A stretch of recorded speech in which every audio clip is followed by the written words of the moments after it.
Muy buenas tardes a todos, bienvenidos a Tarde de 24, bienvenidos a MMD. Ya estamos arrancando con todo la tarde. En un ratito vamos a contar cómo es el nuevo esquema del radar de importaciones para ahorrar dólares, cómo instrumenta desde el día de hoy el gobierno todo un sistema para monitorear las importaciones, porque el Banco Central necesita cuidar los dólares que acumuló con el dólar soja. También, atención que hay un cambio histórico en la comercialización de la carne. Va a contar Carlos González Prieto cómo va a ser de ahora en más la comercialización de la carne y cómo puede impactar desde el punto de vista de los precios.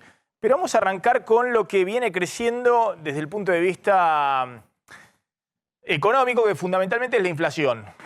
El 100% de inflación que ha disparado esta semana toda una discusión de reaperturas de paritarias, de discusión salariales alrededor del 100%. Y el que lidera eso es ahora Pablo Moyano, que ayer anunció que está reclamando para camioneros 130% para negociar algo por arriba del 100%. Porque todos ya están descontando que va a haber este año, y efectivamente va a ser así, si se confirma el 7% de inflación de septiembre, todos están descontando que efectivamente la inflación va a estar en 100% este año, ¿no? Entonces el tema que quiero abordar, y es el tema principal con el que quiero abrir, es este, ¿no? Los que quedan muy atrás de la disparada de precios, reapertura de negociaciones salariales con inflación del 100%. Ese es el tema, ¿no? El tema de inflación ya lo venimos tratando y demás, lo hemos anticipado hace varios días, no nos vamos a repetir sobre eso, ¿no? El tema es cómo con la inflación del 100% y la reapertura de paritarias salariales, quién gana y quién pierde.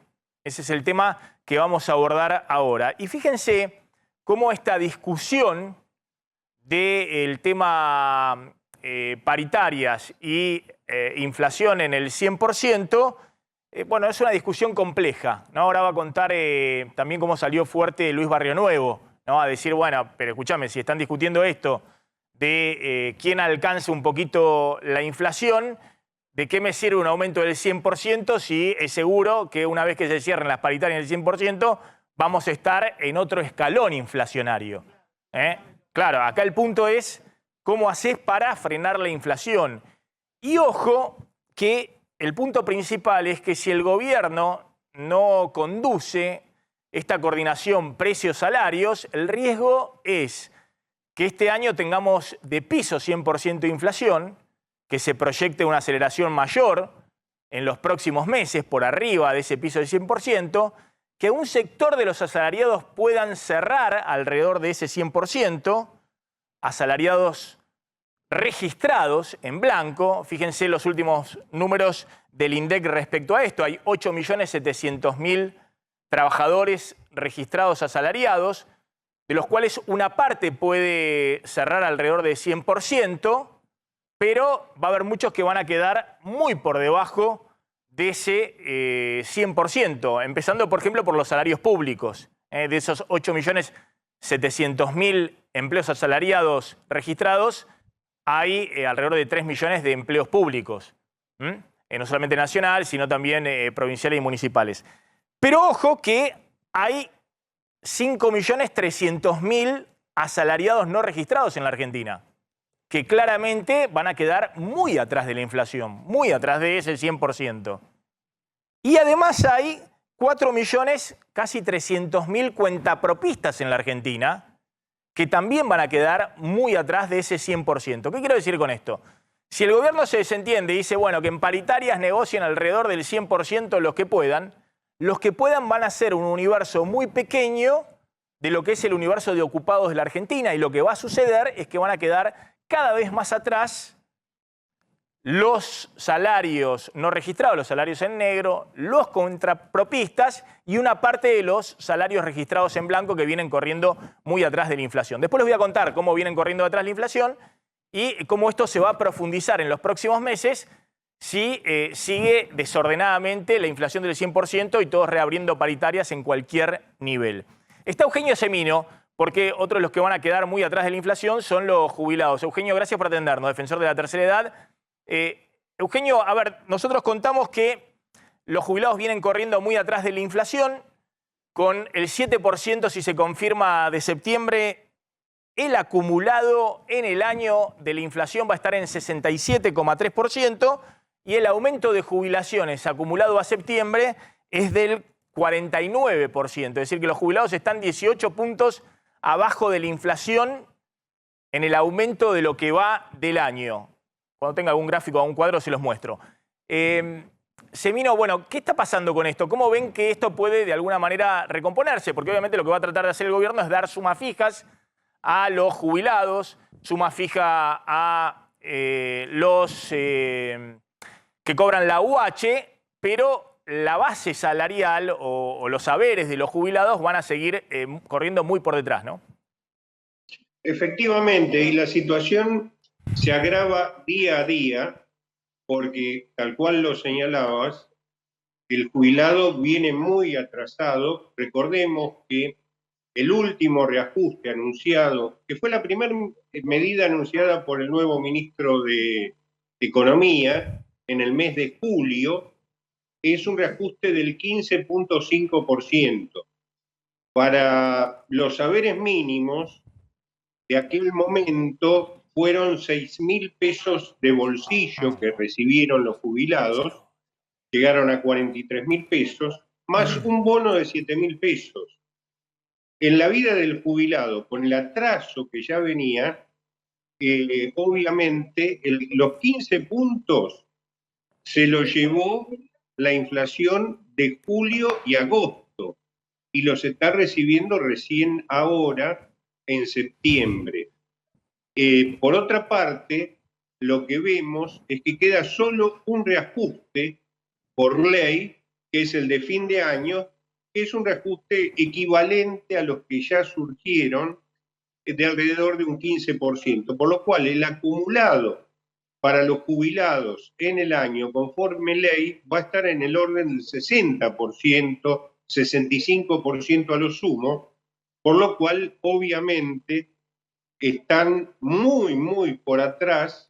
Sí, atención con lo que está contando, a ver si podemos mostrar el gráfico anterior de jubilados, porque atención a lo que está contando, queda solo un aumento de la movilidad previsional de este año, y con 3 aumentos los jubilados llevan recién 49% de aumento a septiembre, y atención que queda un solo aumento, que es diciembre.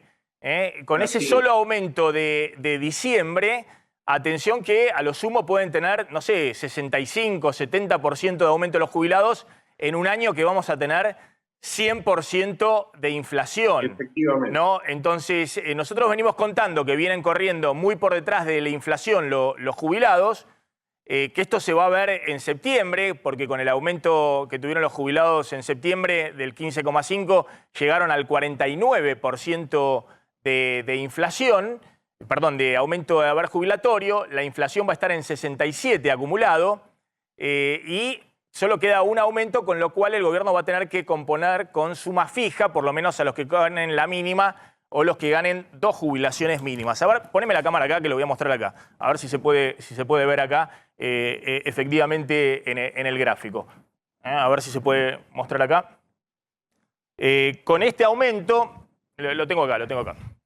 Con este aumento, el acumulado a septiembre está en 49% y la inflación va a ser 67%. Lo que está diciendo Semino es, ojo, que solo queda un aumento para los jubilados, que puede ser de otro 15%. Esto puede llevar, no sé, a 60% la jubilación, acumulado 60% la jubilación en todo el año, y la inflación va a cerrar en diciembre 100% de inflación. O sea que estamos con los jubilados muy atrás efectivamente de la inflación. Ese es uno de los temas de estar discutiendo ahora el tema paritario alrededor del 100%, y solo va a haber una franja de los asalariados que puedan más o menos equiparar eso, y todo el resto, incluidos jubilados, quedan muy detrás. El otro tema, Semino, es la canasta de los jubilados, que usted están valuando en 150.000 pesos esa canasta ya en el mes de octubre. Exactamente, tuvo una variación. La última medición era con precios de marzo, estaba en 97.000 pesos, y al día de hoy en 151.000 pesos. Recordemos que es una canasta que contiene el rubro gastos de vivienda en un licuado de opciones que es mantenimiento de un inmueble propio, alquiler, alquiler compartido y un fenómeno que se viene difundiendo lamentablemente mucho en las grandes ciudades. Nosotros hacemos el cálculo tomando Mendoza, ciudad de Córdoba, ciudad de Buenos Aires, conurbano, porque son y Rosario, perdón, son las poblaciones más añosas, por eso hacemos las mediciones ahí. Está apareciendo el fenómeno de las pensiones, que son verdaderas posilgas. Tenemos muchas acá en Ciudad de Buenos Aires, en San Telmo, en Congreso, habitadas el 100% por adultos mayores que no tienen otro lugar de hábitat. Esas pensiones de baño compartido, el mensual está entre 25 y 30 mil pesos. Bien. Es decir, hay un deterioro en la calidad de vida, pero al margen de esto, después tenemos rubros, como es alimentos, que para el jubilado tiene un peso fundamental, porque primero no puede consumir alimentos solo en cantidad, sino en calidad. Tienen que ser alimentos en general hiposódicos, hipocalóricos, Está claro. que él es imposible comprar, y lo que hace a higiene, farmacia, insumos de farmacia, que aumentaron mucho más que los medicamentos. Está claro, Semino. Pueden ir mostrando ahí la placa de lo que está contando Semino.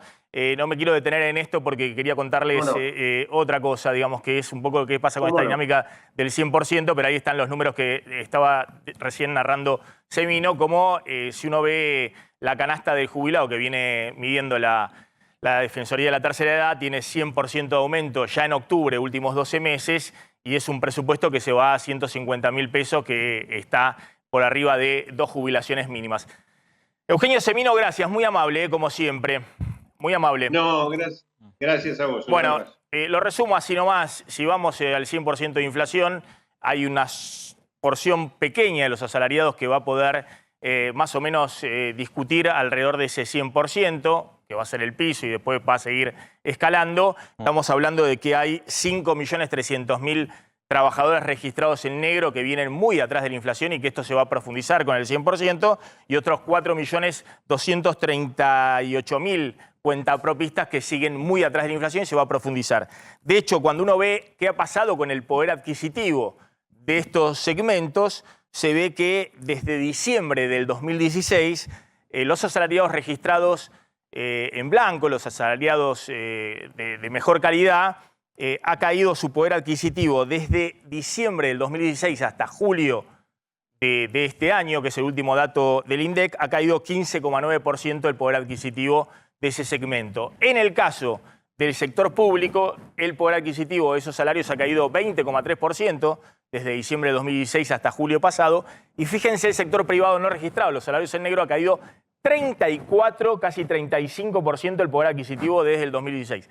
Esto, lo que quiero contarles es que se va a profundizar en este esquema que estamos contando, donde el gobierno deja librada el proceso inflacionario, más allá de que está tratando de ordenar la macro, no hay ningún tipo de coordinación precio-salario hacia adelante, con lo cual los salarios de los gremios más fuertes tratan de pelearla al 100% y cada vez van a quedar más atrás los salarios no registrados, los cuentapropistas y los jubilados. Salió a hablar Luis Barrionuevo sobre este tema. Claro, porque dijo Barrionuevo exactamente. Ahí dio una entrevista por radio y dijo, entre las cosas que dijo, que fueron varios títulos bastante fuertes, ¿de qué me sirve un 100% de aumento si no me parás los precios? Dijo como líder sindical, como diciendo, ¿por qué nosotros vamos a negociar paritarias y pedimos una locura como es el 100%? Porque tratamos de equiparar la inflación, pero si los precios no paran, siempre estamos corriendo atrás. No le sirve al asalariado. Si bien reconoció que el sector gastronómico ha crecido muy fuerte en los últimos meses, dijo que hay 70.000 empleos nuevos en el sector gastronómico desde fines del año pasado hasta ahora, por otro lado dijo que realmente preocupa mucho a ese sector todo el tema de la pérdida de capacidad de compra. Y fue bastante duro con toda la clase política. Dijo que los políticos se pongan las pilas, se mostró bastante... Y dijo una frase, ¿vamos a negociar 100% para qué? Claro. Con la idea de que el 100% dentro de 3 o 6 meses va a quedar muy atrás porque la inflación no va a estar corriendo al 100, sino que va a estar corriendo No podemos al estar 115, negociando al paritarias todos los 120%. meses. No podemos estar pidiendo reapertura de paritarias todos los meses. Es decir, los gremios más fuertes lo que están pidiendo, más allá del 120, 110, 100%, lo que están pidiendo es ajustame por inflación. Poneme una cláusula que me cada permita 3 ajustar meses por- todo vaya por inflación, porque acá nadie sabe cuál va a ser la Que inflación. esa, perdóname, muy breve, era la fórmula que tenían los jubilados, porque acá hay que recordar, cuando Claro. escuchamos a los funcionarios del actual gobierno decir que el gobierno de Macri, el gobierno anterior, estafó a los jubilados y siempre le sacó a los jubilados, este mismo gobierno cambió la fórmula, recordémoslo, porque ajustaba casi por inflación. La fórmula del último gobierno fue de las primeras medidas de Alberto. Con la fórmula anterior, hoy los jubilados estarían cobrando muchísimo más, Maxi. Está bien, con un riesgo Sí, depende. previsional No, en las cajas. depende en qué año. Pero sí, exactamente. Hoy los jubilados no tienen cobertura por inflación. No. Eso estaba en la fórmula Macri que habían saca aprobado en el Macri- 2019. Macri pone la... Yo lo expliqué 80 veces, no me quiero detener. Pone la cobertura por inflación en 2017 porque pensaba que ese año siguiente se Iba a ser aceleraba menor. fuerte la inflación y que iba a ahorrar más. Además que le saca un trimestre a los jubilados. Después se le dispara los dos últimos años la inflación, 50%, 2018, 2019, y la fórmula, sobre todo en el 2019, llega a empardar. Los jubilados pierden los últimos 2 años fuertemente, 20% frente a la inflación, pero la fórmula en el 2019 llega a estar unos puntitos abajo, los jubilados abajo de la inflación. La recomposición para los jubilados fuerte venía a partir del 2020, porque siempre era con el semestre anterior inflacionario, que fue el semestre más grande. ¿Qué hace Martín Guzmán, el gobierno de Alberto Fernández, cuando llega? Dice, bueno, justo cuando los jubilados, que habían perdido 20 puntos de poder adquisitivo durante los 2 años del gobierno de Macri, iban a recomponer en el 2020 porque se tenía que ajustar sobre la inflación del año anterior, cambia la fórmula previsional en la negociación con el FMI y de esa manera les hace perder todavía más a los jubilados. En el 2021, la nueva fórmula, la fórmula del ajuste por recaudación y por salarios, beneficia a los jubilados, porque en el 2020 tuvimos 35% de inflación, midió el INDEC, por la pandemia, porque se midió mal, como quieran y demás, y eso significaba que los jubilados en el 2021, si era por el ajuste inflacionario, iban a recibir muy poco. Terminan recibiendo más. Pero en el agregado, los jubilados siguen perdiendo poder adquisitivo y sobre todo este año. Este año es una caída impactante del poder adquisitivo de los jubilados. No me quiero detener más en este tema, quiero avanzar, quiero ir al tema político, que es tu tema, Carlos, porque tenés todo el tema Manes, cómo es el desafío de Manes a Macri, qué hay detrás. Y vamos a hablar brevemente con 2 personas que tenían ingresos de clase media, media baja y se han caído de esa clase media. La línea de la pobreza hoy está, en octubre debe estar arriba de los 130.000 pesos. El último dato que tenemos es del mes de agosto, que estaba en 120.000 pesos. Está en comunicación Graciela Orofuino. Graciela, ¿qué tal? ¿Cómo estás? Vos tenés estudios terciarios, Graciela, y hoy no conseguís empleo registrado, estudios universitarios, perdón, y no conseguís empleo registrado en blanco y estás con un ingreso por debajo de la línea de pobreza que decía está alrededor de los 130.000 pesos. Hola, ¿cómo te va, Maxi? Sí, mira, estoy cobrando alrededor de 65.000 pesos. ¿Se me escucha? Sí, perfecto. Ah, perfecto, perdona, no me escucho yo por eso. Sí, en este momento, mira, yo tuve que volver en 2016 de España, tengo estudios universitarios de analista en relaciones públicas, tengo idioma inglés, idioma italiano, tengo varios cursos en todos lados, trabajé en Europa, tuve que volver en 2016 porque mi mamá se accidentó, yo trabajaba en la Embajada Argentina en Holanda, y desde que volví, digamos que no conseguí nada acá en Argentina. Primero me tuve que dedicar a cuidar a mi mamá, ¿no? Pero después me pasó que empecé a buscar, en el 20, cuando comenzó todo el tema de la pandemia, me puse con Community Manager, pero también se gana muy poco. Se me rompió el teléfono y olvídate que pueda seguir con lo de Community. Y ahora, bueno, tuve que salir a vender saumerios por la calle y en un momento me pasé por un lugar que había un cartel que decía que se necesitaba mozo. Y bueno, me sentí como que volví a la época del 2000 en el cual salía a buscar trabajo y me decían todos que no, que ya era mayor de edad. Como tengo 51 años, es como que estás fuera del sistema, como que ya sos invisible, no servís para nada, la realidad. Y hoy repetime cuánto estás consiguiendo de ingresos mensuales. Mira, yo trabajo en la semana 3 veces por semana y después viernes, sábado y domingo trabajo doble turno. Entro a las 11 de la mañana y salgo a la madrugada, 1:30 de la madrugada, 2. Y después tengo que volver a La Matanza, que en La Matanza no hay ni colectivo, así que imagínate el peligro que es para mí, porque hay veces que vuelvo, me quedo hasta las 3 de la mañana esperando los colectivos. Y estoy ganando menos de 70.000 pesos por mes. Menos de 60.000 pesos por mes. ¿Y cómo haces para vivir? Claramente hoy no podés vivir con lo que antes considerabas que eran tus consumos típicos de clase media, digamos. Una clase media justa, pero clase media. Olvídate, yo estuve casi 2 años siendo vegana, digo, porque no comía lo que era ni carne, no comía, ni un yogur me podía comprar, ni queso fresco, nada, hasta había dejado de comer galletitas, porque ya era como carísimo, una cosa de locos. Y ahora con los 75.000 pesos es como que estoy agradecida, mirá lo que te digo, es una cosa de locos, pero no conseguís nada.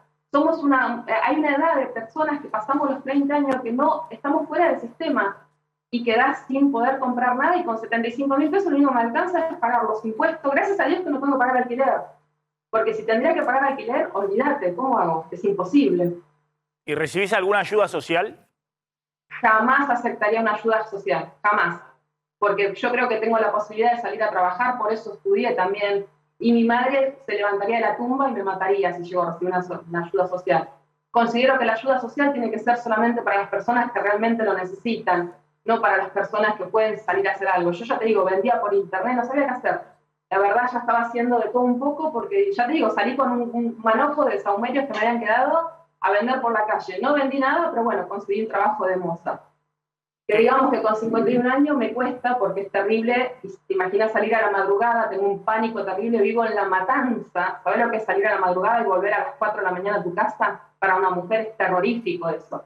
Pero bueno, no me quedó otra. Claro, no, y el otro tema que yo contaba al inicio del programa, que ojo con 100% de inflación, claro, algunos gremios salen a decir, bueno, nosotros podemos alcanzar el 100%, digamos, son poquitos gremios y gremios muy poderosos, obviamente de trabajadores registrados y demás, que aún así, al final del día van a terminar quedando debajo de la dinámica de precios, pero ojo con todos los trabajadores no registrados, con cuentapropistas, que vienen 35, 40 puntos debajo de la inflación en los últimos años, en los últimos 4 o 5 años, y que esto se va a profundizar, obviamente, este año con 100% de inflación, ¿no?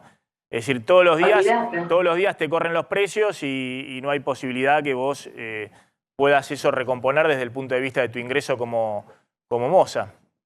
No, y aparte otra cosa, te estás olvidando, yo tengo mi casa, pero los impuestos me mandan notificaciones en La Matanza, me mandan notificaciones que ¿por qué no estoy pagando impuestos? ¿Por qué no se fijan que no tengo trabajo? ¿Por qué no se fijan que no tengo ingreso?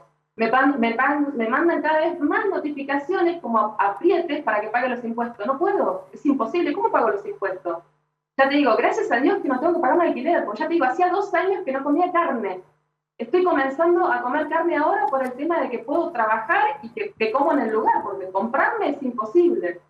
Así como no acepto digamos, ningún plan. Y los planes, acá en La Matanza te regalan los planes, ¿eh?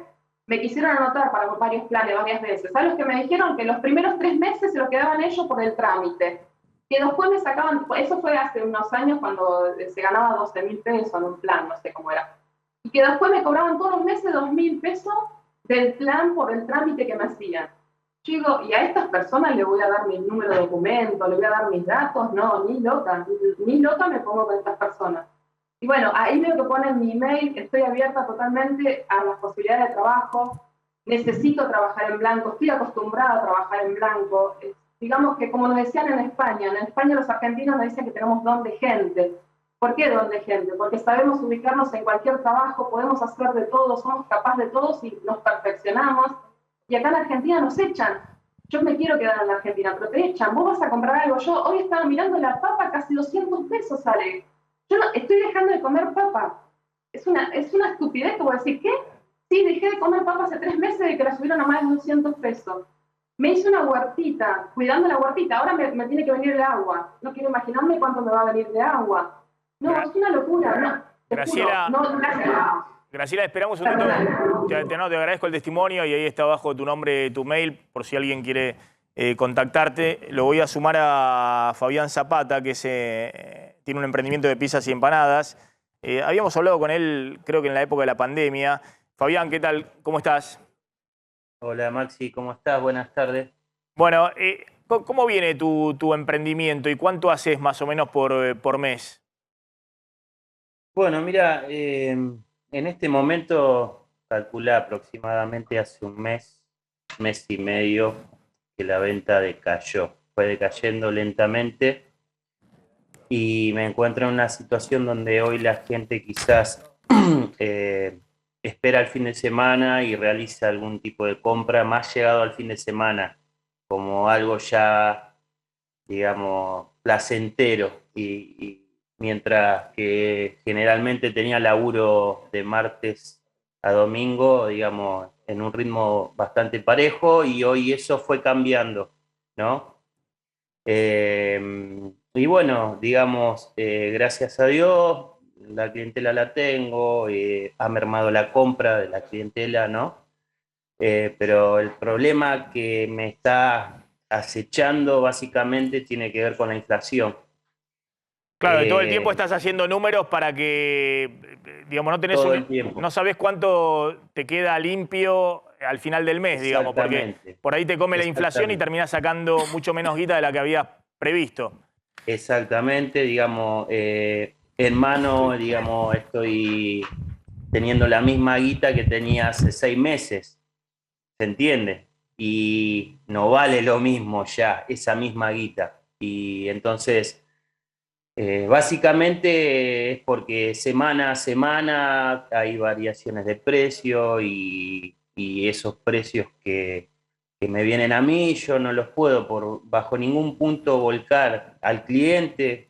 Trato, digamos, de aumentar lo justo y necesario Para mantener la venta. para mantener la ¿Y venta. cuánto sacas por Exacto. mes? Fabián, no sé si tenés Y familia. bueno, hoy sí, digamos, bueno, ya tengo 2 hijos mayores y una hija de 10 años, y hoy andamos en el promedio de 80.000 a 90.000 pesos mensuales, promedio. Estoy con 2 chicas que trabajo, y bueno, entre todos, un poco cada uno, digamos, ponemos. Y con eso tenés que tirar, digamos, con menos de 100.000 pesos mensuales, Tengo que tirar, no vivís. tengo otra alternativa. Pago la luz, el gas, internet, Bien. la comida de todos los días, ropa cuando puedo, nada. El vehículo que uso para laburar es nada. No sobra nada. No sobra nada, y cada vez cuesta más ir a comprar y nada. La verdad que yo estoy como un poco confundido. Creo que ya tengo 45 años y no sé si viví una situación como esta en mis 45 años, ¿no?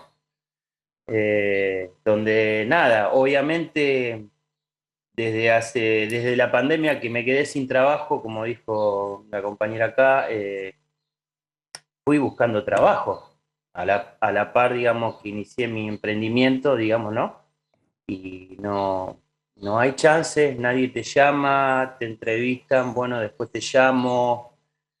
Eh, y bueno, estamos pasando un momento muy duro y muy difícil. Y Claro, Fabián, coincidís un poco lo que hablamos también con Graciela, más allá de la remuneración, digamos, que uno pueda conseguir, digamos, de empleo que esté 100% de inflación, no hay forma de acercarse, digamos, que todo el día te están corriendo el arco. exactamente, Maxi. Digamos, es todo el tiempo, semana a semana. Eh, y no sé, por ejemplo, ahora veo la situación ¿no? de los reclamos de los gremios, de pedir un 100%, y bueno, sí, pienso yo, tiene lógica porque es lo que está pasando y es la inflación que vamos teniendo, pero a su vez pienso, bien, perfecto, de esa plata, ¿qué va a pasar, digamos, con ese aumento? ¿De dónde va a salir después? ¿Qué va a pasar? ¿Qué va a suceder? Van a aumentar las cosas, o sea, es como una rueda, digamos, que yo encuentro que termina perjudicando al que menos tiene, al que menos posibilidades tiene, porque, digamos, yo no puedo tener un tipo de aumento de ese tipo para la gente con la que laburo. No, está claro, Imposible. está claro. ¿Ah? Fabián, te agradezco el testimonio, Graciela también, te agradezco el testimonio, digamos, de contar un poquito bueno, lo que es estar en el día a día, ¿no? De vivir con menos de 100.000 pesos mensuales y, bueno, en muchos casos, como vos contabas, Graciela, que tenías un patrón de consumo que era muy... me imagino que también con tus estudios y demás siempre te has considerado una clase media que hoy no, en la realidad no lo sos. Imagínate que yo volvía todos los años desde Europa a visitar a mi mamá en diciembre, me quedaba diciembre, enero y febrero de vacaciones y me iba de vacaciones, me iba a las termas, llevaba a mi mamá a Córdoba, nos íbamos a lugares que a ella le gustaba, a Salta. En marzo, antes de la pandemia, íbamos a ir a Salta a las 2, nos quedábamos, yo tenía auto, iba de un lado para otro. Sí. Y ahora de golpe tengo que salir a vender sahumerios por la calle y volver a hacer un trabajo que lo hice cuando tenía 21 años. Me siento que volví, te juro, al 2000, o que volví mucho. Digamos que estos 22 años, desde 2000 hasta ahora, no creció nada. Es un retroceso Argentina. Es una cosa increíble. Yo pensé que volver acá, volver a mi país, era querer quedarme, arraigarme, decir, bueno, ya estoy grande, ya tengo 51 años, ya me puedo quedar en mi país. Y te echan porque la verdad no llegás a comprar nada. Está no claro. sé si se entiende. Yo dejé de comprar leche, dejé de comprar nada, ¿no? Ni un chocolate me compré en 2 años. ¿Sabes lo que es eso? Porque tenía que principalmente pagar las cosas, pagar deudas. Es una locura, la verdad que por ejemplo, otra cosa, hay mucha gente mayor que no tiene gas, no tienen garrafa. Yo te estoy hablando acá de Tablada. Acá en Tablada hay mucha gente mayor que necesita ayuda. Que necesitan que le lleven comida a sus casas porque esta gente mayor quedó fuera de todo. Imagínate yo, que puedo salir a trabajar, imagínate esa gente mayor, ¿cómo hace? Una vez vi a un abuelito temblando en el sol porque no tenía gas en la casa. Nadie los ayuda, están fuera de todo, los jubilados también están fuera de todo. Es una locura lo que se está viviendo ahora, la verdad que es una cosa que no se puede creer. Graciela, muchas gracias por tu testimonio y bueno, mucha suerte en estos momentos difíciles. Fabián, gracias, como siempre. Sí, gracias. Muy amable los dos. Vamos a hablar después con este tema y básicamente esos números que son muy impactantes de que los empleados no son los registrados asalariados en blanco. En algún momento lo voy a mostrar bien con los datos y demás. Hay un universo de por lo menos casi 10 millones de trabajadores que claramente cuando se acelera el proceso inflacionario no tienen ninguna fórmula de representación y de acercarse siquiera a ese 100% de inflación. Va a haber un cambio en la comercialización de carnes. Sí, un cambio histórico, Maxi. Vos sabés que la mayoría de la carne que se comercializa en Argentina es a través de las carnicerías, fundamentalmente, más allá de estar todos acostumbrados a ver en los supermercados los cortes, sí. Pero la mitad prácticamente de la carne que se consume, incluso más, es a través de las carnicerías. Y la forma de comercializar hasta ahora fue siempre con la media res. Viste que veías cargar a los trabajadores a la mañana en los camiones. Y de acuerdo a la demanda, cada carnicero le asignaba un valor al corte. Por eso vos veías de repente en barrios más pudientes el lomo más barato, porque de acuerdo a la demanda pagaban, suponte, por la media res 300 el kilo, por dar un número. Entonces ahí iban administrando. De acuerdo a la demanda, si tenés poca demanda de lomo, le bajás el precio y le subís el precio como carnicero a los cortes que tienen más demanda. Entonces, cada carnicero administraba los cortes. ¿Qué es lo que va a pasar a partir de unos días, a partir del 1 de noviembre? No se va a poder comercializar más la media res. Va a desaparecer la imagen esta de la media res llegando a las carnicerías y desde los frigoríficos van a salir los cortes trozados. Esto ya está pasando en algunos países, como por ejemplo en Uruguay. Lo que tiene de ventaja es que te permite manejar mejor la política de cortes y cuando vos querés subsidiar, por ejemplo, querés ir al mercado interno o al mercado externo, tenés mucho más margen de maniobra porque sale por corte de cada frigorífico. Dicen los que están a favor de esta medida, ya lo habían adelantado en abril en el gobierno que a partir del 1 de noviembre se iba a implementar. Algunos decían no lo van a implementar. Bueno, llegó el día y se va a implementar, que también para los trabajadores es mejor porque cargar de repente 200 kilos al hombro de una media res pesada es tremendo para la columna. También un tema de salubridad, ¿no? El manejo de la carne. ¿Querés que lo hablemos con alguien, con sí, un carnicero? Pero te cierro también con lo que dicen los que están en contra de esto, por supuesto, frigoríficos consumeros que dicen que en realidad no está preparada la industria para la medida. No está, por ejemplo, los cordobeses, allí está... Frigoríficos volcados Daniel al mercado Ucida. interno. Claro, que dicen, hay frigoríficos que no están preparados para este tipo de medidas y por ahí habría que haber readecuado a la industria antes de tomar este tipo de Bueno, lo que le importa a medidas. la gente es si esto va a abaratar o va a encarecer el precio de la carne, ¿no? Porque en última instancia es lo que le interesa al consumidor. Está Gonzalo, que es dueño de una carnicería en Caballito. Sí, claro, Maxi, estamos aquí en una carnicería justamente de Caballito. Gonzalo porque Sorgo. es uno Sí, de dale. los barrios tal vez más transitados de la ciudad. Gonzalo Sorgo, claro, y estamos con Gonzalo también, mi tocayo aquí en la carnicería. Y vamos a ver, porque recién decían, algunos están de acuerdo con esta medida que iniciará el 1 de noviembre. Si bien es una resolución que se tomó en 2021, se va a poner en vigencia a partir de este 1 de noviembre. Ahora, ¿qué es lo que pasa? Algunas carnicerías están de acuerdo, los frigoríficos otros no. Vamos a ver qué dice Gonzalo, por ejemplo, en su carnicería. No, bueno, yo con la medida estoy de acuerdo porque no puedo estar en contra del valor de lo más importante, que es el valor humano, en el cual una media res no puede ser ya más sombreada por una persona, ¿me entendés?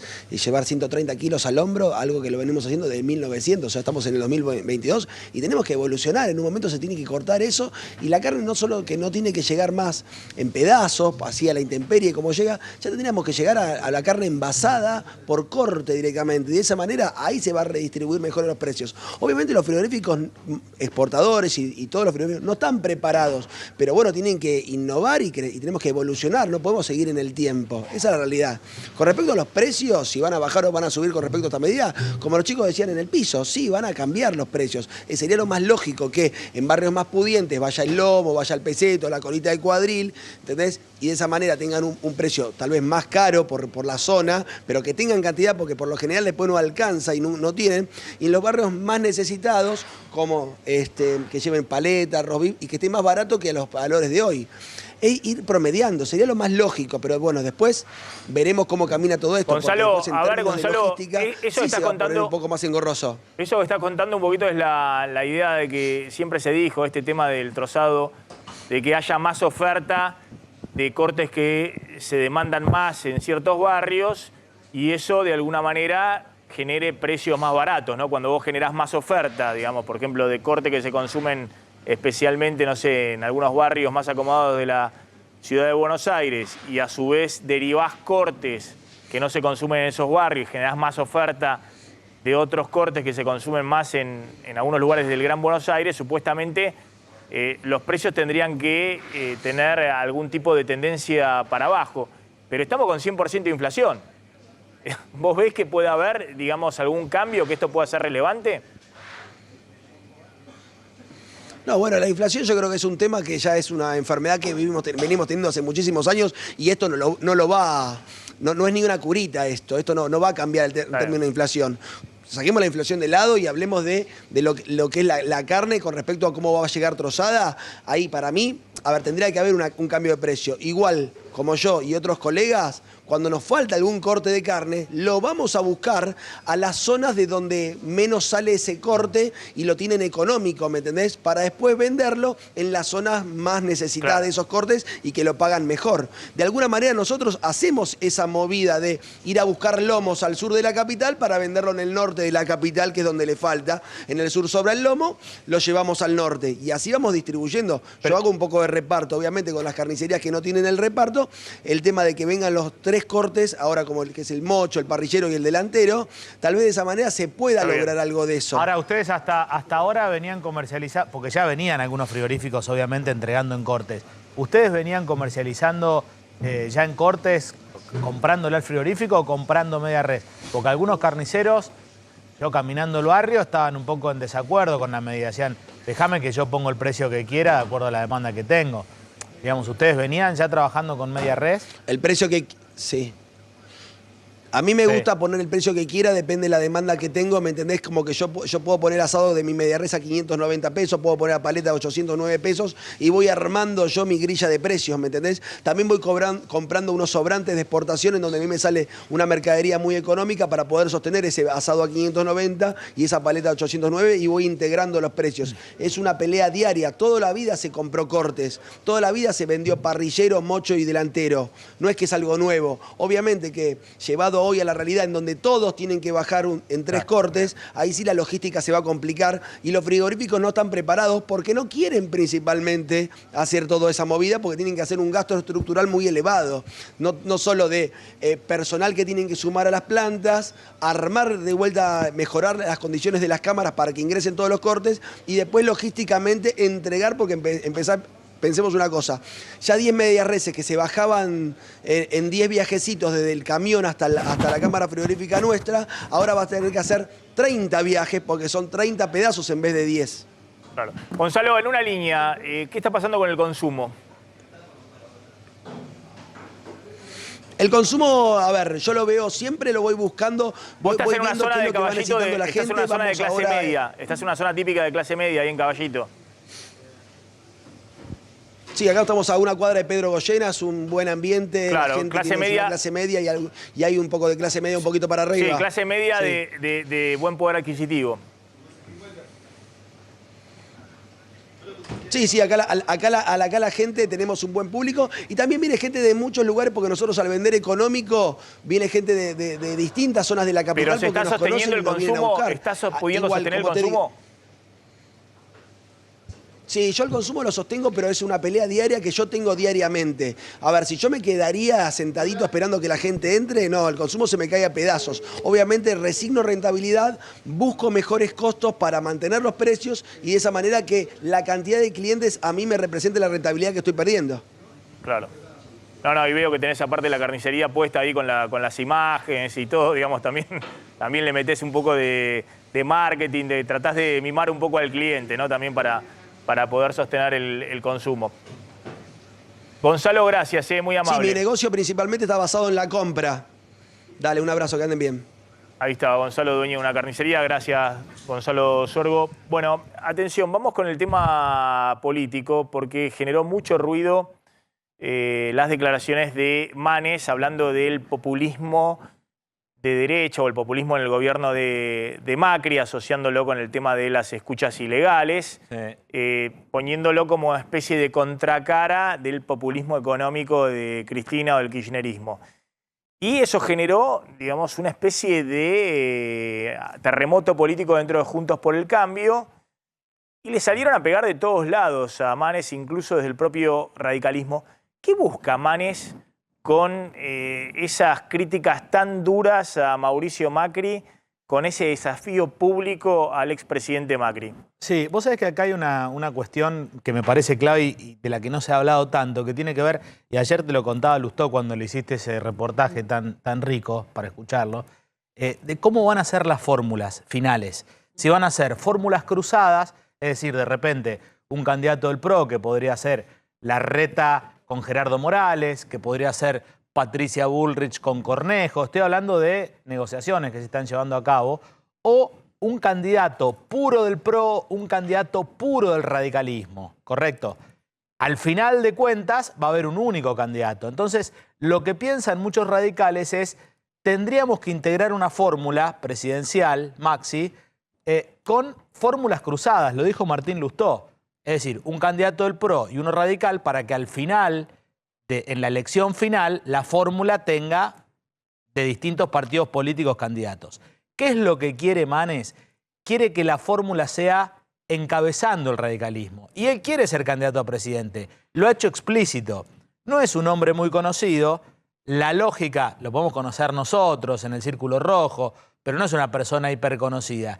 Y la lógica de construcción del poder, lógicamente es diferenciarse fuerte, cachetearlo a Macri y ahí lograr que nosotros estemos hablando, que esté en agenda el tema durante los últimos 2 o 3 días. Pasa que jugó fuerte e incluso algunos aliados de Manes que lo acompañaban en recorridas, por ejemplo, Lustó en la provincia de Buenos Aires, Gerardo Morales, y se le abrieron todo de gamba. No, el único que lo... Bueno, y además Maxi Abad es el único que lo además, sí. Y además, bueno, salió hasta Larreta, ¿no? Digamos, los más moderados dentro del PRO salieron todos a defender a Mauricio Macri. No sé si tenemos las declaraciones de Horacio Rodríguez Larreta. Ahora te digo una cosa también, si bien la dirigencia se diferenció totalmente de Manes, muchos dirigentes radicales de segunda y tercera línea de la provincia de Buenos Aires, porque Maxi Abad, que es un poco conocido también, pero dirigente importante del radicalismo de la provincia, y les gusta que lo cacheteen un poco a Macri, porque la realidad es que no le dio nada al radicalismo. Tuvo 2 ministros radicales que no los negoció Macri con el radicalismo, sino que los puso porque tenía feeling. Burjaile, Aguad en Está defensa. Raúl Timerman. Yo decía que los únicos que salieron a elogiar a Manes fueron desde el kirchnerismo. Sí. Y tenés un problema cuando vos tenés o tratás de construir dentro de un partido de la oposición como Juntos por el Cambio, te dejan solo y te elogian desde el partido de enfrente. Sí. Digamos que es el otro lado de la grieta. Hubo varias declaraciones de dirigentes del kirchnerismo tratando de apoyar a Manes. Raúl Timerman, ¿qué tal? ¿Cómo estás? ¿Qué tal? Muy buenos días. ¿Cómo estás, Bueno, Maxi? simplemente, ¿qué busca Manes al desafiar así a Macri? Mirá, hablamos varias veces respecto a que en un paso de Juntos por el Cambio los radicales no figuraban. Estaba primera Patricia Bullrich, segundo Macri, tercero Horacio Rodríguez Larreta, y eso se mantiene. Y el primer radical que aparece es Facundo Manes, pero con apenas 2,5, 3 puntos de intención de voto. ¿Qué es lo que pasaba? Había mucho ruido en la política y Facundo Manes hablaba en voz muy baja. Nadie lo escuchaba. Decidió levantar el tono de voz. Ahora todos lo escucharon. Bueno, no sé si él previó que iba a tener las reacciones que tiene, pero indudablemente desafiando al campeón se coloca dentro del ring. No estaba dentro del ring Facundo Manes. Bien, los radicales salieron a matarlo, hasta una declaración del Comité Nacional de la Unión Cívica Radical. Están matando al candidato que tienen que más mide. Es como si ya hubieran decidido que van a ir de candidatos a vice, porque las fórmulas que se mencionan, en todas hay un radical de vice. Se ve que Facundo Manes no quiere eso. Habría que preguntarle a Martín Lustó si él iría en una fórmula en la ciudad María Eugenia Vidal-Martín Lustó, porque motivan, incentivan las fórmulas a vice donde ellos no están, pero donde están van en el primer lugar. Carlos. No, está bien. Yo ahí me permito disentir. No es que salieron a matarlo desde el radicalismo. Pusieron sus reparos, pero siguen de la mano. Gerardo Morales dijo, bueno, fue inoportuno, lo contextualizaron. De hecho, Maxi Abad en la provincia de Buenos Aires salió a bancarlo fuerte y muchos dirigentes, diputados provinciales, intendentes, ven con cierta simpatía esto que dice Manes. Pasa que al desfilar por programas de televisión más oficialistas, más filokirchneristas, es como que se pone en una situación bastante delicada, donde en un contexto de tanta grieta juega muy al filo Manes, ¿no? Bueno, la verdad que si uno lo mira desde el punto de vista de la práctica política argentina, Manes podía haber hecho esa crítica en voz baja, dentro del radicalismo, dentro de Juntos por el Cambio. Y también dentro de la práctica común en la Argentina, la crítica a Manes podía haber sido en voz baja. Mirá, te pasaste, esto no nos conviene, estamos construyendo, a ver si podemos ganar la presidencia el año que viene. Pero bueno, no, decidieron hacerlo público. Y eso es lo que en general no ocurre en la política argentina. No ocurre que un hombre como Facundo Manes haga esa crítica, se puede llamar crítica, pero también podrías decir que lo que dijo es cierto. Digamos, incluso María Eugenia Vidal tiene una demanda contra Mauricio Macri porque ella fue espiada. Pero bueno, decidió hacerlo Manes y también decidieron tanto los halcones como los moderados del PRO y los propios del radicalismo salir a decir que no estaban de acuerdo con lo que Manes había dicho en forma pública. Te hago una pregunta referida a cómo ves el escenario del año que viene y lo engancho con esto de que busca Manes desafiando a Macri. ¿Vos ves alguna chance? Obviamente vemos la ebullición en la oposición, no sé si coincidís, en general es lo que vos contás cada vez que contás las encuestas, porque todos ven que no hay ninguna chance que el oficialismo pueda ser reelecto con 100% de inflación o más. Digamos, Es verdad. ya se comió una paliza enorme el año pasado con 50% de inflación y una economía que crecía más que este año. No hay que ser, digamos, un politólogo para darse cuenta de que pocas veces se ha visto un escenario tan probable desde el punto de vista político de que gane la oposición el año que viene. Así es. Ahora, la pregunta que te hago es, ¿eso hace que salgan candidatos en la oposición debajo de las piedras? Porque todos quieren ponerse el traje de presidente. Yo tengo una crítica y después digo, bueno, nadie sabe cómo va a gobernar, todos saben cómo ganar la elección, porque es simplemente ser el principal candidato de la oposición y tenés altísimas chances de ganar la elección. La pregunta que te hago es, ese escenario que vemos de polarización que se va a repetir, de la oposición de un lado, algún candidato del kirchnerismo, del Frente de Todos del otro, y Milei dando vuelta, ¿puede ser que varíe con algún candidato que busque la avenida del medio? ¿Puede ser que varíe con un Manes que busque desencantados más moderados en el medio? ¿O Argentina va a tener el año que viene el escenario de polarización que hemos visto en muchas elecciones en Latinoamérica, y la última es en Brasil, ¿no? Donde las dos fuerzas principales sacan el 91-92% de los votos? Bueno, acá eso en principio no va a ocurrir porque Milei tiene por lo menos 20% de intención de voto. O sea, el escenario de Brasil no se va a reproducir en la Argentina. La ancha avenida del medio da la impresión que está ocupada en este momento porque grandes sectores que intentaron conformarla hoy están en el Frente de Todos, el Frente Renovador y todos los que siguieron a Sergio Massa e incluso Roberto Labaña. O sea que veo difícil empezar ese camino. Vos decís que tuvo una paliza con el 50% en la elección pasada de inflación el Frente de Todos, y yo te diría que sí, que incluso La Mauricio peor, Macri elección, tuvo... la peor elección del peronismo desde que regresó la democracia. Y Mauricio Macri con el 53% de inflación perdió en primera vuelta. O sea, daría la impresión que con 50% de inflación no se puede ganar la elección. La apuesta que hace el Frente de Todos es tratar de sacar las PASO para mandar la próxima elección lo más adelante posible y ver si pueden equilibrar la economía y reducir la inflación dando índices del 3% en abril-mayo. Si logran eso, creen que tienen posibilidades de competir en las elecciones. Ahora bien, lo que vos señalás es totalmente cierto. Acá se forman frentes para ganar las elecciones, no para gobernar. Porque en los sistemas parlamentarios, las coaliciones de gobierno se forman después de las elecciones, no antes. Acá se forman las coaliciones antes de las elecciones. Tuvimos la experiencia de primero de la Alianza, que le fue muy mal.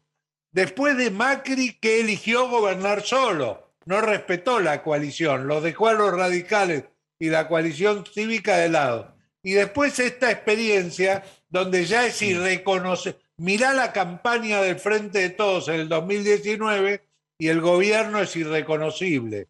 No tiene nada que ver con eso. Sí, no, pero la pregunta, perdona, Maxi, es, y siguiendo lo que vos preguntabas, ¿no hay posibilidades dentro de la oposición que por ahí los más de derecha terminen juntos, Milei, Sí. Macri, y por ahí esa avenida del medio dentro de la oposición con Manes, las negociaciones con Schiaretti, como que se parta entre los moderados y los duros dentro de la Mirá, oposición, digo?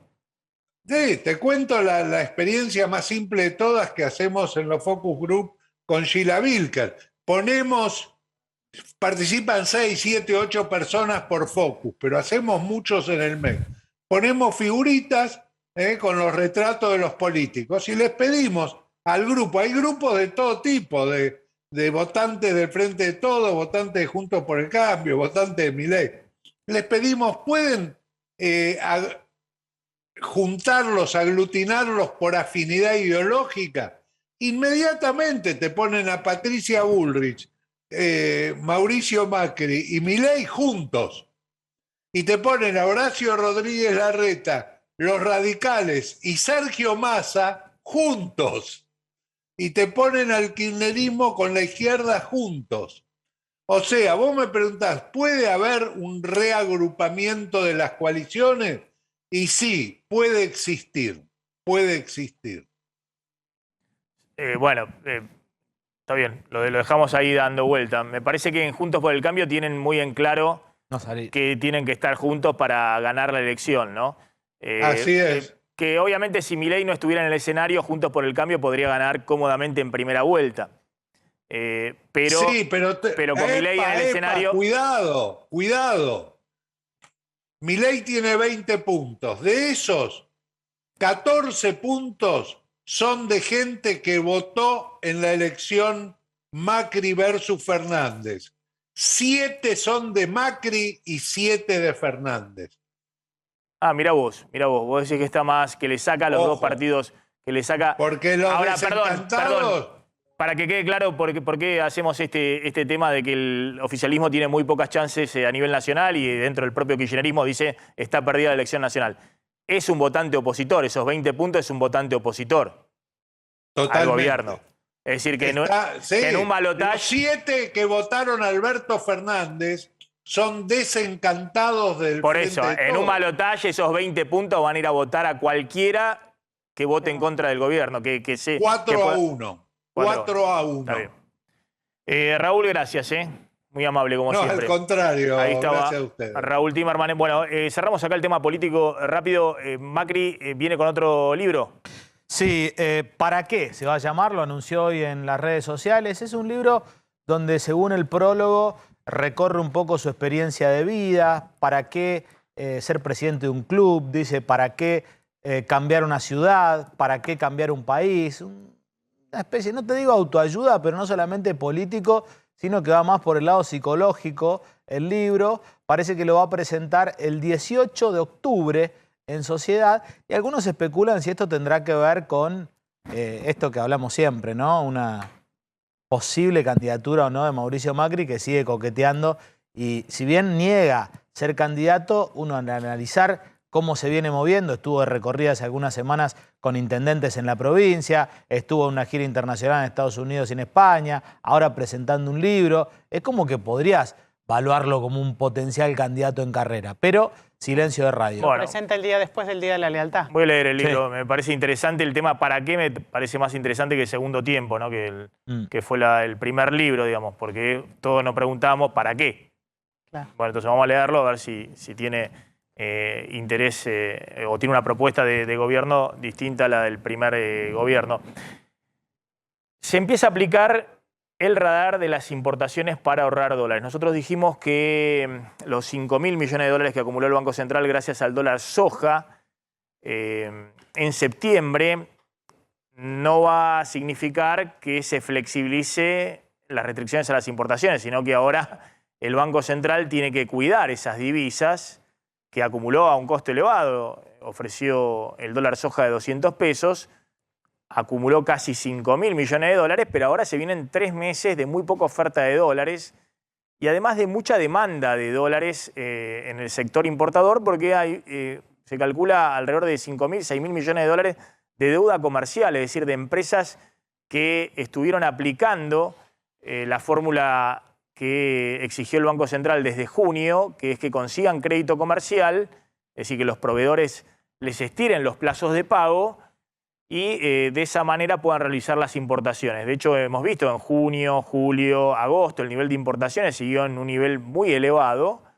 pero el pago de importaciones se redujo. La diferencia es esa deuda comercial que a partir de, sobre todo noviembre y diciembre, va a haber que pagar para que las empresas argentinas no caigan en default y por eso el Banco Central y el Ministerio de Economía quieren cuidar las reservas, las divisas, quieren monitorear efectivamente qué se va a importar en la Argentina y si son, sobre todo, insumos necesarios para la producción. Lo que anunció ayer el Ministerio de Economía es que va a haber 1.000 posiciones arancelarias que van a pasar de licencias automáticas a no automáticas, es decir, que van a requerir una aprobación previa para importar, alrededor de 4.000 millones de dólares que están en este segmento y, por ende, las licencias automáticas, que eran el 70% del total de las importaciones, van a pasar a ser el 59% del total. Entre lo que se va a monitorear, se le va a aplicar este radar de las importaciones, están palos de golf, chocolates, guitarras, bolsos, mochilas, carteras, equipos para minar criptomonedas, vehículos automotores también, cámaras fotográficas, es decir, posiciones de las más variadas, en general bienes de consumo, pero tal vez en algunos casos bienes de consumo suntuario, pero también va a haber, insisto, restricciones, me parece, transversales para todos los sectores. Estamos en comunicación con un representante del sector vitivinícola, Adolfo Brennan. Gracias por atendernos, muy amable. Buenas tardes, ¿cómo estás, Maxi? Bien, ustedes vienen reclamando que les están faltando insumos para la producción. ¿A qué se refieren? Mira, nosotros tuvimos hace 15 días una reunión con el secretario de Comercio y con todos los proveedores de la industria vitivinícola, prácticamente, te diría, los más importantes por lo menos. Estamos hablando proveedores de botellas, estamos hablando proveedores de cartón, que serían los que mayores importaciones, lo que más peso tiene sobre el vino terminado, digamos, embotellado. Y también con las empresas que tienen el acero inoxidable, que son los que nos generan digamos, las vasijas para recepcionar el vino, digamos, que es muy importante en esta época, previo a la cosecha, más los insumos, obviamente, de bienes para mejoramiento de los bienes de capital que tienen las bodegas.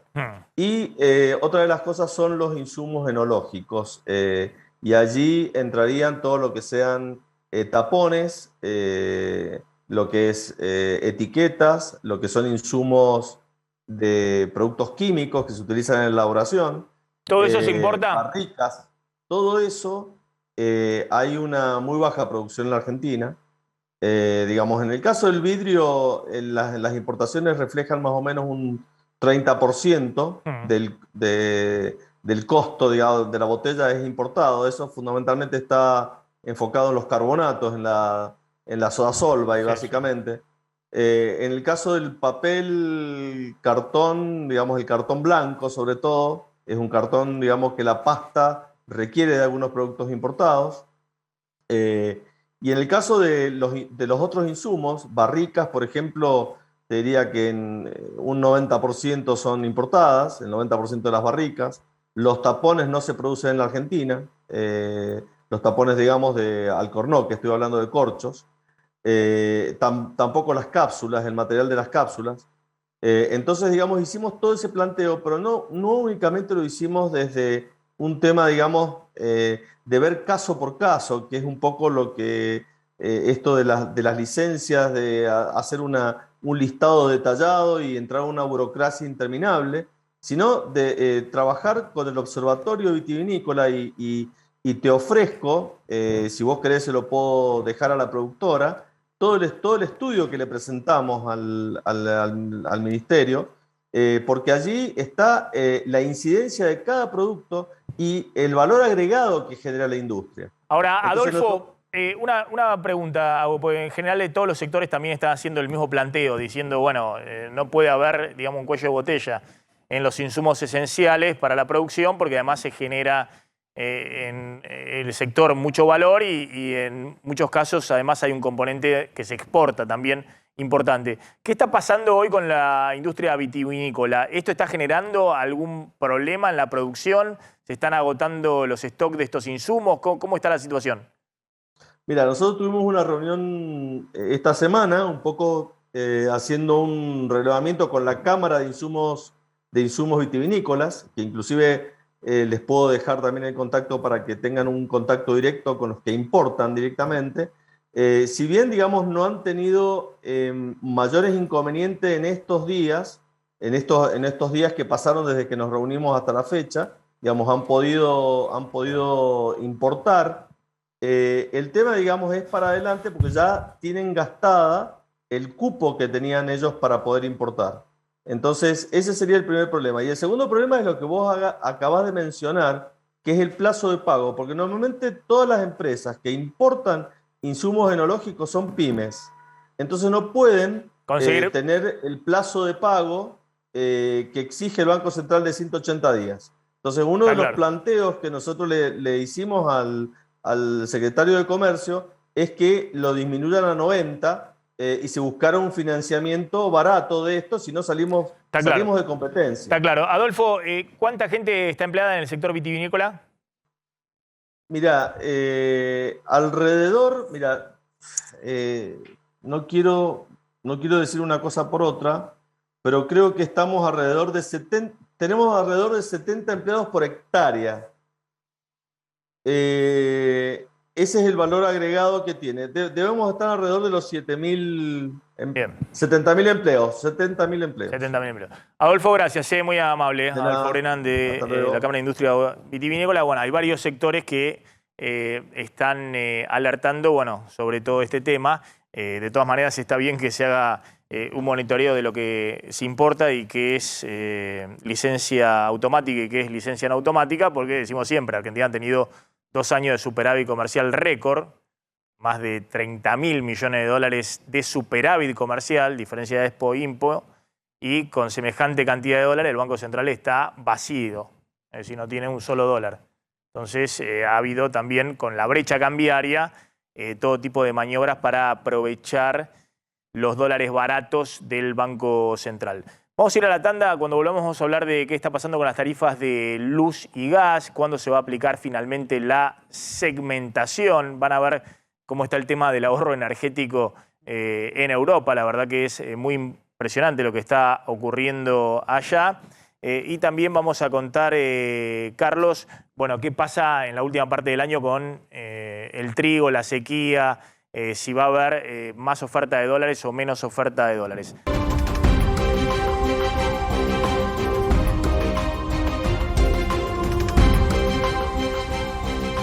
¿Qué está pasando en Villa Mascardi? Habló Aníbal Fernández, el ministro de Seguridad. Exactamente, Maxi, el ministro de Seguridad lo que dijo hoy a la mañana en sus declaraciones cuando llegaba a su oficina fue que no pasó ni un rasguño las personas que estuvieron dentro de la represión ayer. Dijo que el resultado ha sido muy positivo, que se cuidó, que no se ingresó con armas letales a los desalojos que se hizo ayer en Villa Mascardi. Dijo el resultado ha sido positivo.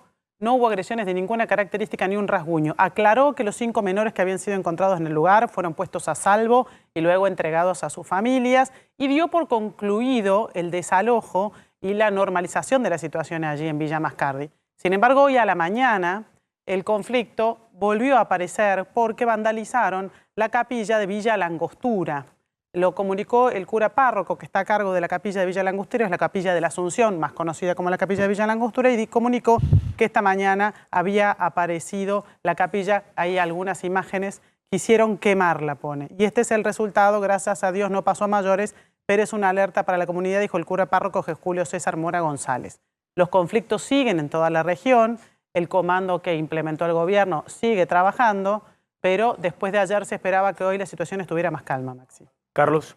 Sí, ahora encontraron estas noticias de último momento a 5 menores, porque claro, cuando se produce el operativo empiezan a huir y a esconderse un poco en la montaña a 5 menores, pero la información que nos llega desde el sur es que está la situación totalmente controlada respecto a lo que fue la crisis de hace algunos días, ya con el gobierno actuando más firme, con una postura más clara de parar con estas tomas, ¿no?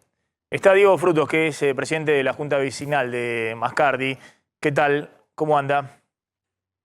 Hola, ¿cómo están ahí? Buenas tardes, gracias por el contacto. Bueno, ¿cómo está la situación en este momento? Bueno, la verdad que con una incertidumbre total, dado después de escuchar las insólitas palabras del señor ministro Aníbal Fernández, no hubo ningún rasguño, claro, si no detuvieron a ninguno. Una vergüenza total de parte de este gobierno, dado que el operativo nunca arrancó. Si se les profugaron todos por arriba de la montaña, no han detenido siquiera a un solo delincuente encapuchado terrorista que parte de este gobierno seguramente les avisó y ya estaban preparados para para esconderse, para irse por arriba de la montaña. ¿Qué es lo que sucedió? Mientras solo las mujeres tiraban piedras, ganando tiempo, porque los efectivos quedaron formados ahí en la ruta durante unos minutos, dándoles tiempo a esta muchachada de encapuchados que hicieran de las suyas. El predio que estaba tomado fue liberado, ahora hay una custodia de fuerza de seguridad. ¿Cómo es la situación? Bueno, son numerosas fracciones, casas, incluida la mía, la Cristalina, como tantas otras, que todavía no tenemos novedad. Nunca de la justicia se han comunicado con nosotros a ver en qué situación estamos. Nadie nos dijo nada, si podemos volver o no. Seguimos boyando por Villa Mascardi a ver dónde podemos dormir, si realmente nos la van a entregar y de qué manera, ¿no? Porque si sucede lo mismo que siempre, ¿cuál es la idea? O sea, que esta gente se envalentone, esté más embravecida que nunca y nos vuelva a atacar. La verdad que si era ese, señor Aníbal, su propósito, bueno, se sacó un muy bien 10, felicitado. No van a quedar ahí, tengo entendido que hubo un operativo de 250 gendarmes, Policía Federal, Prefectura y otras fuerzas de seguridad y la Policía de Río Negro. ¿No van a quedar esos efectivos ahí de custodia en la zona? No lo sé, anoche no quedaron. Yo hice el recorrido anoche caminando por la ruta porque fui a volver a poner mi bandera argentina en el portal, bueno, en lo que queda de la entrada de la Cristalina, donde siempre estuvo desde hace muchísimos años. Y le saqué obviamente todas sus consignas de territorio recuperado y demás, que a propósito quiero hacer un paréntesis. La semana pasada, ¿ustedes se acuerdan que me hicieron un contacto de esto? Sí. Sí. Bueno, había una periodista, que no es la que habló recién, había otra periodista que dice, bueno, no está determinado que realmente hayan sido estos encapuchados los que atacaron. Quiero decirle que a esa periodista que si fuera su casa la atacada y usted distingue, vamos a suponer que es una casa, distingue los azulejos del baño, la forma en que está distribuida su casa, ahí todo también va a seguir diciendo que no está demostrado cuando ellos hacen los videos desde el lugar, reivindicando el ataque. ¿Cómo puede ser capaz de ser tan sinvergüenza, no sé qué calificativo ponerle, para decir, no está demostrado que hayan sido ellos, ¿no? Con la innumerable cantidad de ahora, videos Fruto, discúlpeme una cosa, porque el ataque a nuestros lugares donde se ve el fondo de nuestras casas y ellos diciendo, reivindicamos el ataque de los radares, de la Cristalina, acá estamos, con un martillo martillándome lo que a mí tantos años me costó en forma artesanal por eso, haber revestido con piedra natural, por ejemplo, mi casa. Entonces, que no digan disparates cuando no se sabe. Entonces, que hablen con información fidedigna y que no hagan elucubraciones que realmente no existen. Por eso, Fruto, yo entiendo que usted está en una situación, es decir, si a uno efectivamente le intrusaran la casa, le rompen toda la casa, hemos hablado también con otro vecino que le han quemado directamente la casa. Y la justicia... No, la mía también me la incendiaron. Se la quemaron, también se la quemaron, bueno. No, pero pará. No, Maxi, ¿ves? Hasta vos mismo estás diciendo, no, a otro vecino se le incendiaron. ¡A todos! Bueno, se le incendiaron, está bien. No, por eso... Entonces, a ver, recuérdenme el nombre, que lo hemos sacado varias veces. Disparates. Pero por eso... No sean tan sinvergüenza de decir disparates, hablar por hablar, pero por eso, sin tener ningún fundamento. ¿Cómo van a defender a semejantes terroristas encapuchados? No, a ver, Frutos, solo por dichos de terceros, Frutos, y no por las verdaderas fuentes? No, por eso, a ver si aclaramos una cosa. Aclaremos. Si a uno, yo entiendo su enojo y toda la situación. No me vengas con el enojo. Aclarame, pero con un fundamento, Maxi. Pero déjeme hablar. Pero es que está diciendo yo entiendo su enojo. No.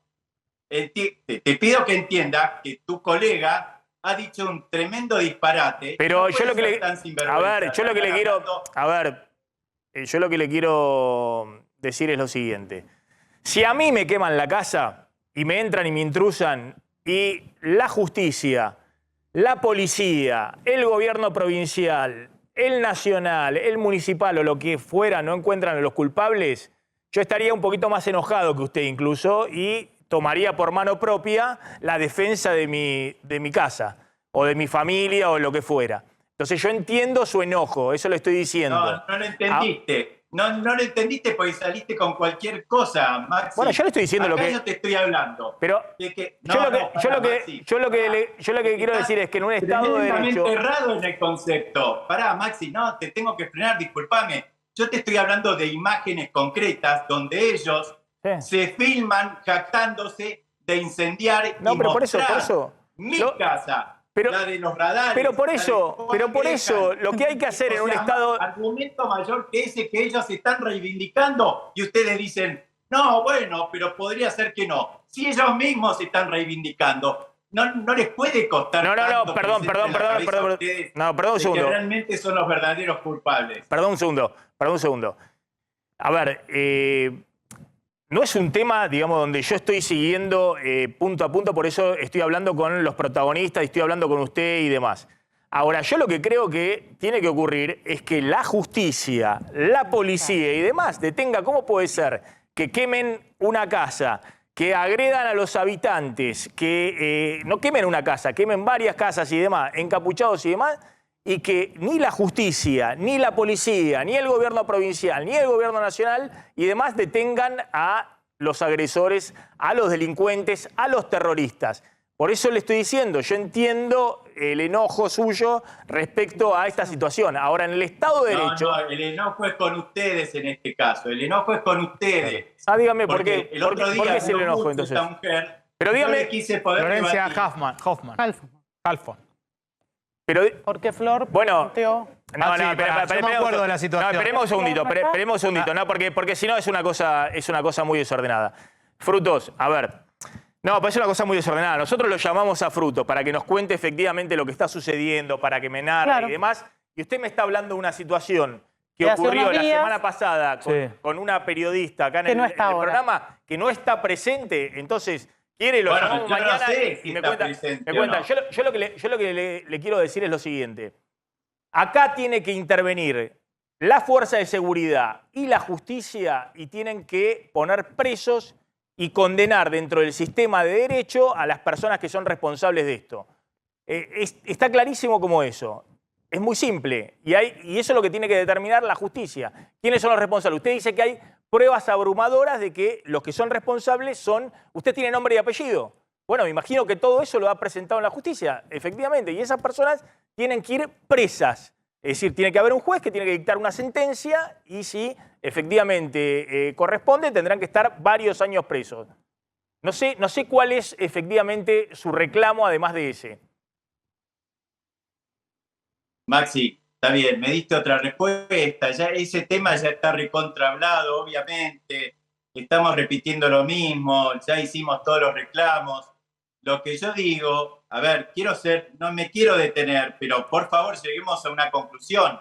Está mal, está tremendamente mal que ustedes saquen conclusiones porque se les ocurre. No está demostrado. Yo no sabía que esta periodista hoy no estaba. Para mí eso era una panelista que estaba con ustedes. No, por eso. Bueno, no, pero por eso. Me dice la...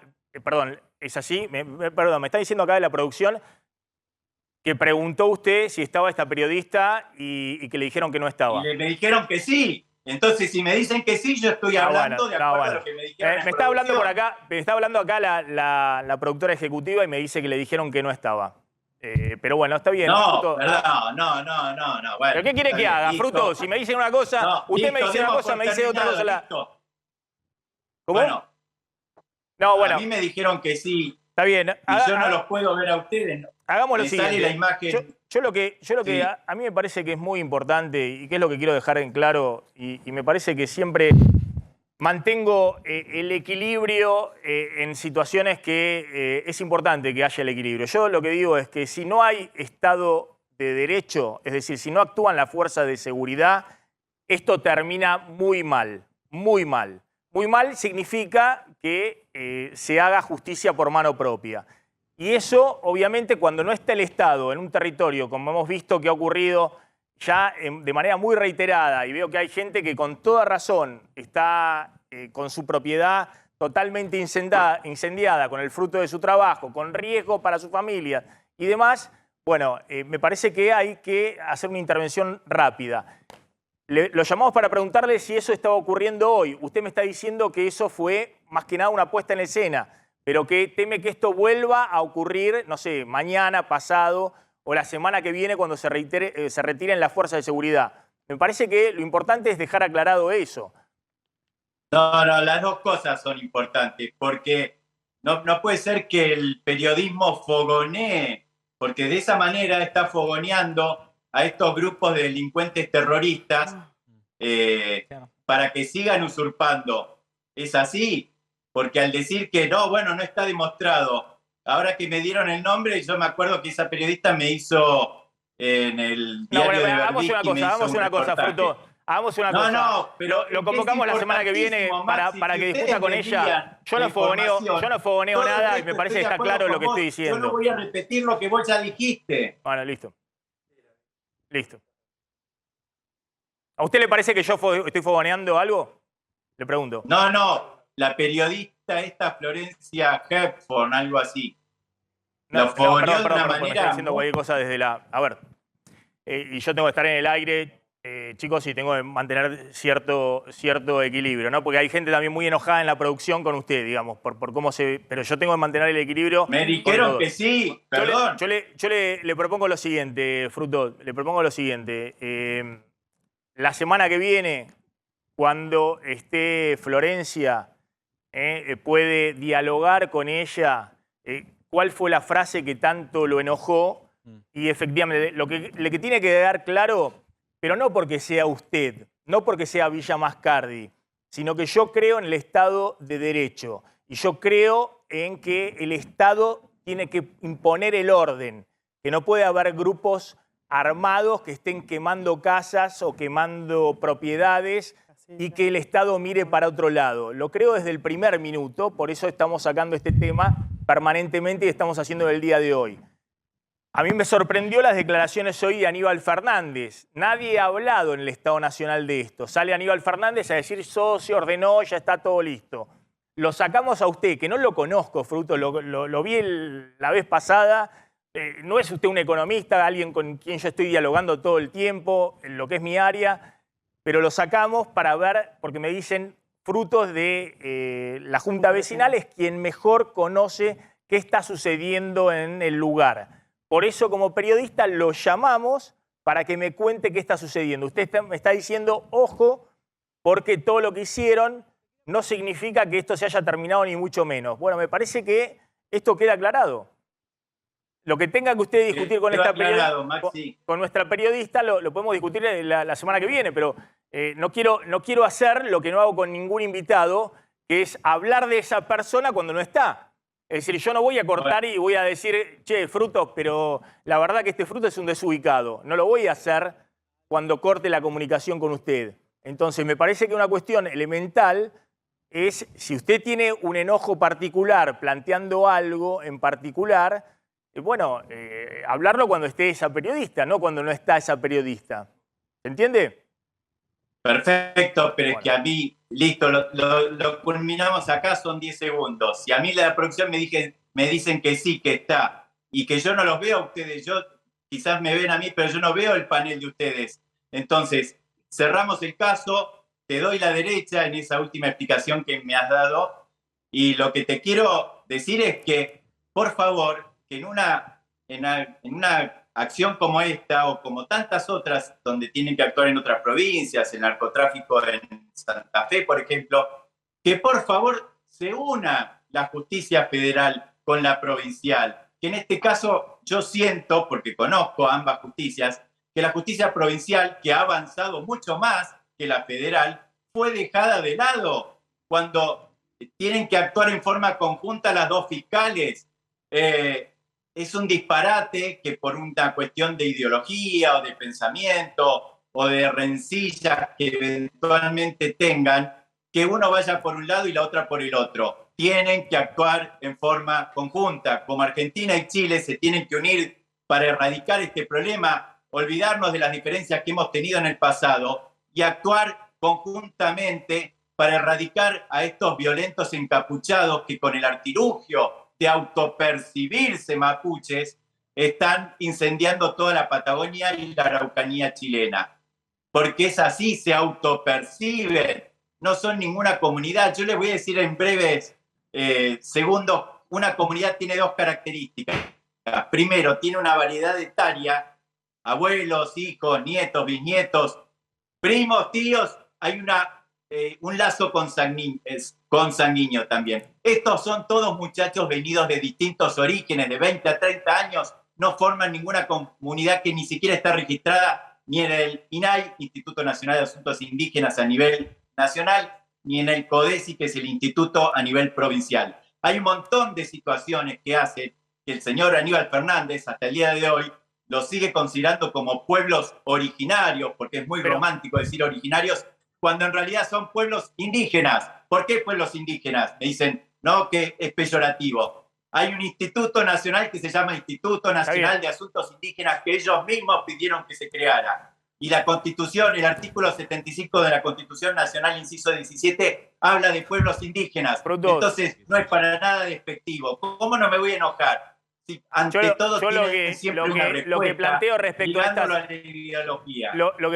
respecto a estas situaciones, esto, como en todo el Estado de Derecho, se resuelve en un expediente judicial, que me imagino que hay abiertos con este tema, expedientes judiciales, reivindicación de derechos y demás, no quemando, como la semana pasada, un móvil de gendarmería o quemando propiedades y demás. Cuando ocurre eso, ya sea en Villa Mascardi, en el Gran Buenos Aires o en cualquier parte del país, tiene que actuar la fuerza pública, con intervención de un juez y demás.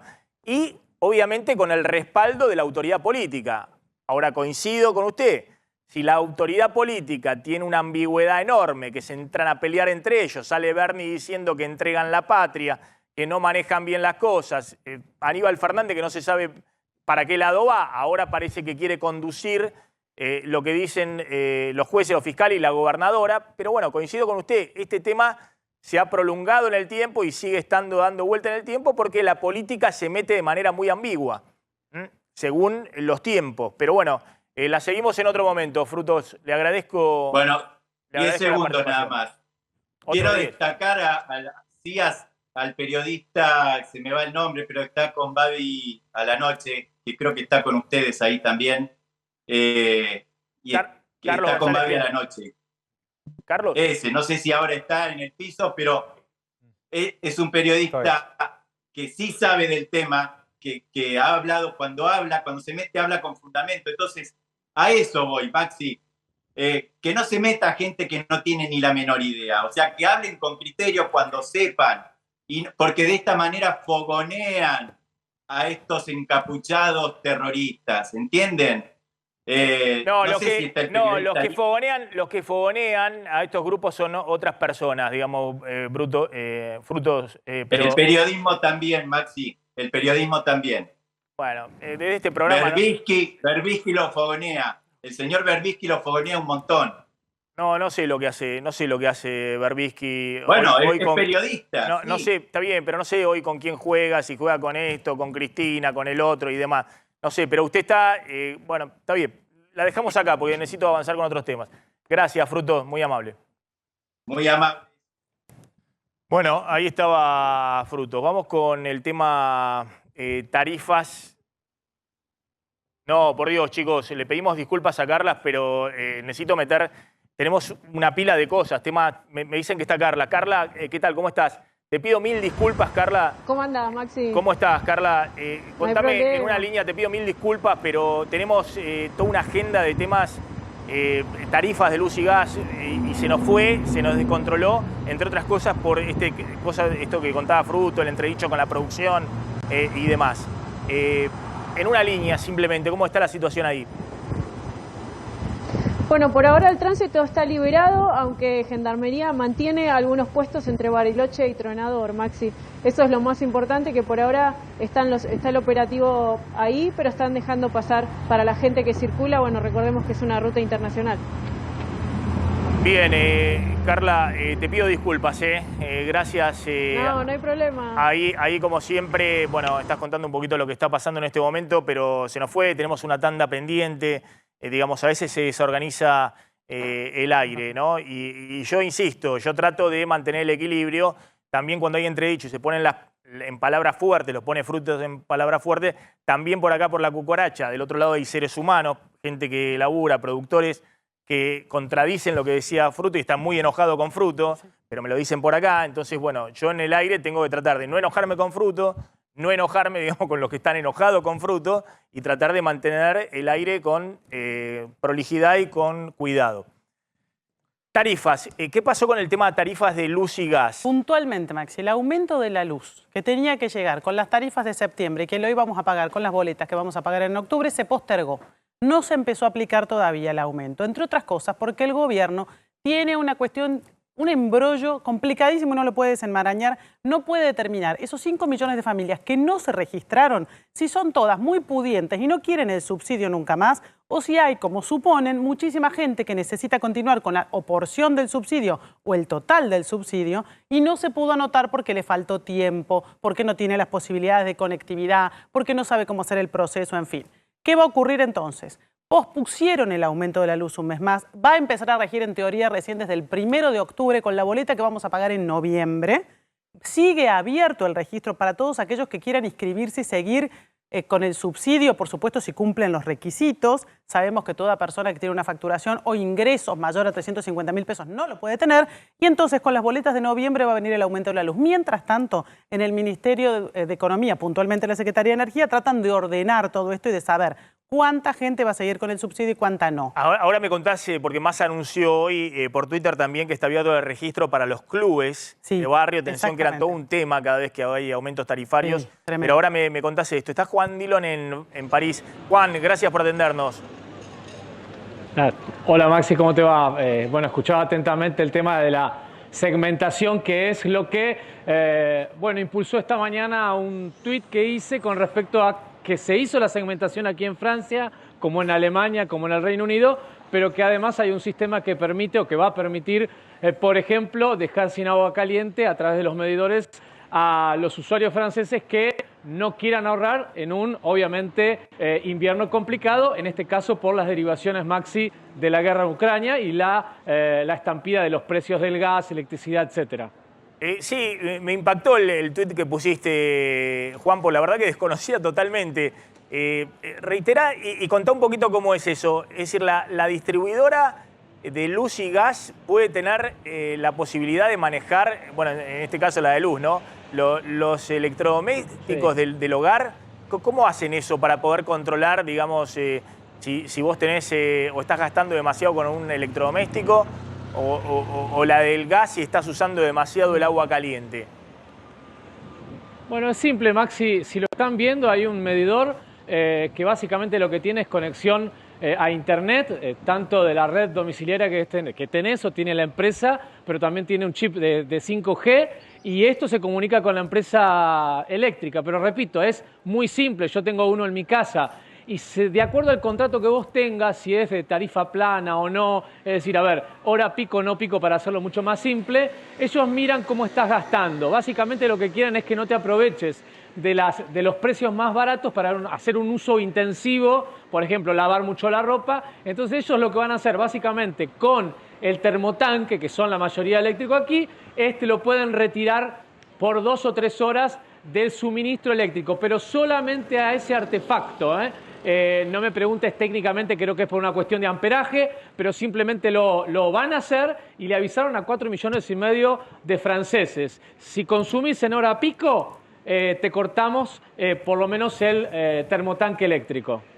Es muy impresionante. ¿Y cómo caen estas cosas en la opinión pública? Digamos, te estás duchando en hora pico, no sé cuál es la hora pico ahí en París te estás duchando. Sí, bueno, no, igual no son malos, porque la hora pico es la de mayor consumo en toda Francia, Sí. que es de 12, ahora la cortaron, es de 12 a 4 de la tarde.